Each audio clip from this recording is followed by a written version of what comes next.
In life, there are winners and there are losers, and only a fool would think that there are people in between. You see, while we may have evolved and become civilized, one thing still remains true. It's eat or be eaten, and a winner always eats. Why is that, you might ask? There are 8 billion people in the world, and yet they can be divided into two groups. How is that possible? Well, it's because it's all mindset. Winners think differently, which enables them to go out into the world and get whatever they want without fail. And if you clicked on this video, chances are you want to learn how to develop this mindset. Well, fortunately for you, you're in the right place. In this video, I'm going to teach you how to develop a winner's mindset so that you can live your best life at the top. And if you're new here, hi girl, my name is Marsella Christina, and on this channel, I teach women how to become their highest selves. So if that's something that you're interested in, be sure to subscribe. Ladies, we have officially hit 1,000 subscribers. I am so excited. Thank you so much to each and every single one of you for subscribing, for deciding to be a part of this family. I'm so happy to have you here. I've had the privilege to speak with a lot of you ladies in the comments, and you all are phenomenal women. I couldn't have asked for a better tribe. So I just want to say thank you again and welcome to this beautiful, vibrant community of boss women. Being a winner is not about beating other people or being on top of other people. It's about being your best self, your highest self, and refusing to live life with any limitations. So if you're ready to begin your winning streak, be sure to stick around until the end of the video for my most important tip. Let's get started. To develop a winner's mindset, you need to remove ego. There's a misconception about winners that I believe Hollywood and the media are responsible for. Winners are typically depicted as arrogant or brash. We see this in the movies with characters like the captain of the football team. He's the cool guy, he's the winner, he gets to date the head cheerleader, he gets to treat people the way he wants to. We even see this in real life. People that are more privileged, that have more resources and connections, they tend to turn their nose up at other people, and they're supposedly winners. But I'm here to tell you that they are not. A true winner does not have an ego because they know how catastrophic having an ego can be. You see, people that are actually winners and actually have power understand that they need to keep a level head in order to make the right decisions. If you look at leaders, people that hold high-level positions, or even wealthy, affluent people, you'll notice something similar about them. The majority of them have learned to tame their ego, if not get rid of it completely. And the reason for this is simple. They understand that having an ego is a distraction. These people in these positions understand that they have a lot on the line at all times. And so coming in with their chests puffed out and their heads in the clouds just won't get them the results that they're looking for. So they've learned to tame their ego to prevent unnecessary pitfalls. Here's the thing. We're all human beings, no matter what position we have or how much money we make. So we're all susceptible to mistakes. Having an ego brings with it the need for attention, validation, and competition. When you're doing well in life, you will get a lot of attention, both positive and negative. But if you haven't developed the right mindset to handle this attention, it will destroy you, just as the need for validation will destroy you. It doesn't matter how much money you make. If you have an ego and this need to be validated, you'll never make enough.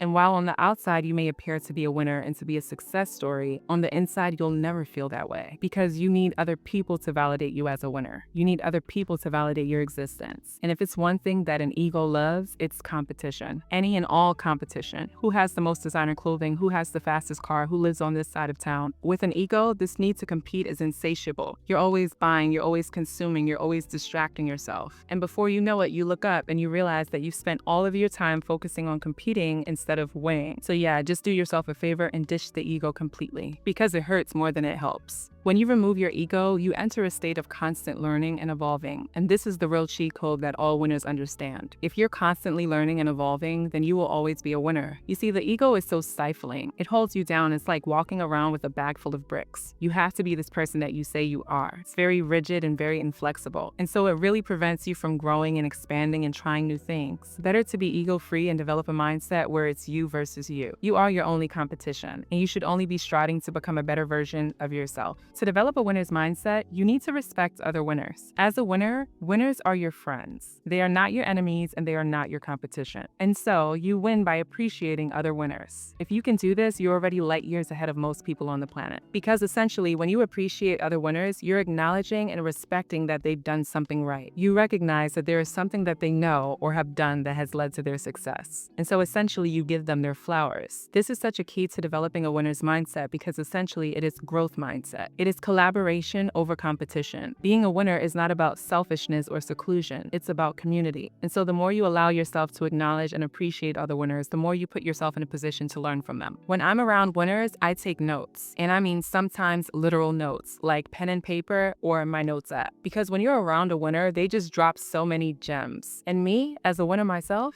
I'm going to pick them up because I know that by picking up these gems, I'm securing my next win. You see, there's a humility that you have to have if you're going to be a winner. It's not ego. It's not, oh, who does she think she is? Or I know that already. It's, I may know that, but I need to hear it again. It's, I may have heard that, but I haven't heard her say it in this way. And so you're constantly learning and evolving. You're constantly picking up what the winners are putting down, but that all comes from respecting them enough to do that in the first place. I would advise you to be in the presence of winners as much as you can and just be a sponge. Soak up as much as you can, because sometimes it's not even what they say, it's how they do things. It's what they don't say, it's what they don't do. It's the decisions that they make or don't make. That's what makes them great, and that's what makes them winners. The next thing you need to do is you need to discipline yourself. If there was only one word to describe a winner, it would be disciplined. I want you to just stop and think about that for a second because it really is profound. When we think about the winners in our culture and society, they were all disciplined. Kobe Bryant, may God rest his soul, was a perfect example of this with his Mamba mentality.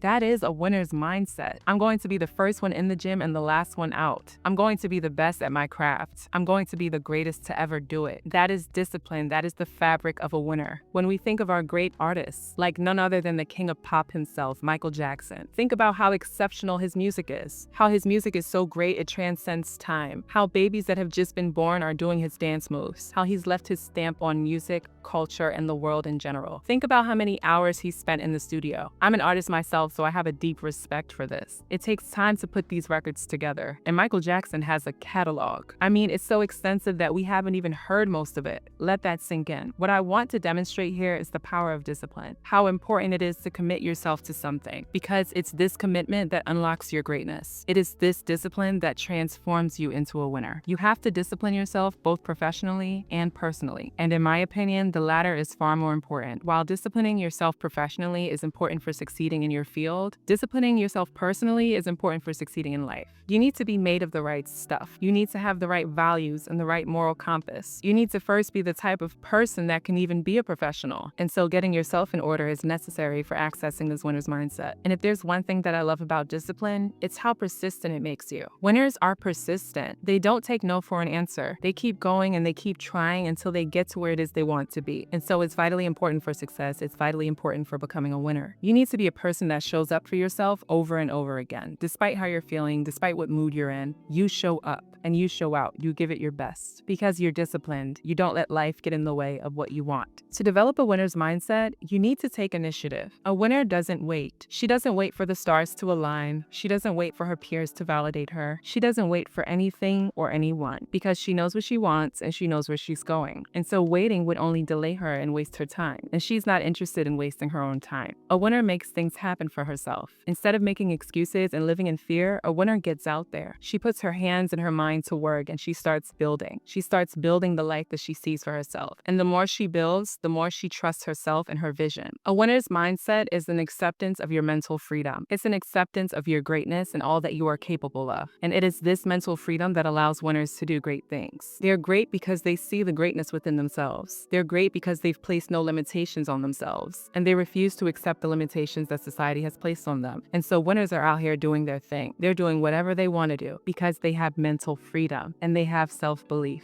A winner's mindset is all about having a strong belief in yourself. It's about trusting that you can do whatever it is you set your mind to. It's about trusting that whatever you say is going to happen is going to happen. And the more a winner takes initiative, the more they find this to be true. And that's why it's so important to just start. Because the faster you can get out there and start making things happen for yourself, the faster things start happening for you. To develop a winner's mindset, you need to stay gracious. When I think about what it means to be gracious, that popular Beyonce line in Formation comes to mind. Always stay gracious. Best revenge is your paper. And Beyonce has never told a lie. A winner is a gracious person. They are a respectable person, a person that stands for something. Being a winner comes with a lot. As I mentioned earlier, it comes with a lot of attention, both good and bad. It can come with a lot of love and also a lot of hate. And so being able to remain gracious keeps the winner in her rightful place at the top. When you're gracious, you learn to handle your failures with grace. Yes, winners do experience failure. It's a part of life and it's a part of winning. A gracious woman is able to learn from her mistakes. She's able to learn the lesson the failure is teaching her without internalizing the failure. She's able to accept that she has failed without being defined by it. And this is so major when developing a winner's mindset because you're able to take things for what they are without taking it to heart. A gracious woman can also handle her success. Success is something to be handled. Wins are something to be managed, because if it isn't, it can consume you. As much as we win, ladies, we are not defined by our wins. We are defined by our morals and our values. And so it's really important to be able to handle success and to be able to navigate all that it comes with. But I believe in you, ladies, and I know that you have a good head on your shoulders and a good heart that's in the right place. Developing a winner's mindset is all about becoming your highest version. It's about setting your sights on your dreams and refusing to settle for anything less. So it is my hope that this video helped you understand what winners are truly made of so that you can become the same. Now I want to hear from you. How do you plan to develop a winner's mindset? Let's chat about it in the comments below. And if you've made it to the end of this video, thank you. Be sure to subscribe. We'd love to have you become a part of the family. Earlier, I mentioned that you need to discipline yourself, but it can be hard to do without clear, actionable steps. So watch this video where I give you the tools to become more disciplined. Okay, my loves, until next time, take good care of yourselves. Bye.